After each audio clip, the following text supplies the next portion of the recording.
বাবু কান্না করে না, কান্না করে না। কি হলো, আপনার চোখ এত গোল গোল বড় হয়ে গেল কেন? 1 নম্বর করে দিছে।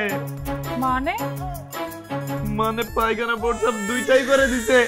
আমার জামাটাও নষ্ট হয়ে গেছে। ধরেন আপনার এই বাচ্চা। ছি ছি ছি, আমি কেন ধরবো? আপনার বাচ্চা আপনি ধরেন। আরে ইবলিশের বাচ্চা, তোর বাচ্চা নিয়ে যা।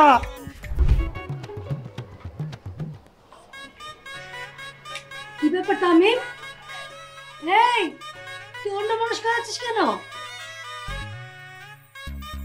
কিরে ভাই, হঠাৎ কেন এমন হয়ে গেলি? মনে হচ্ছে তুই অন্য জগতে চলে গেছিস। না না, তেমন কিছু না। মামনি, তুমি এবার বলো, সবার সামনেই বলো আমার ছেলে পরীক্ষা পাশ করেছে না ফেল করেছে? বল মা, বল। সে পাস করেছে, আর এখন আমি তাকে বিয়ে করতে চাই। ইম্পসিবল। ওর মতো ইবলিশকে আমি বিয়ে করব না। ও মানুষ না, ও একটা ইবলিশ। কি বলছো এসব? আমি ঠিকই বলেছি। তুই যে ডেঞ্জারাস। তোর তো বিয়ে করা ইবলিশের বাবাকে, না না বাবাকে না, বাবারও বাবাকে, মানে দাদাকে।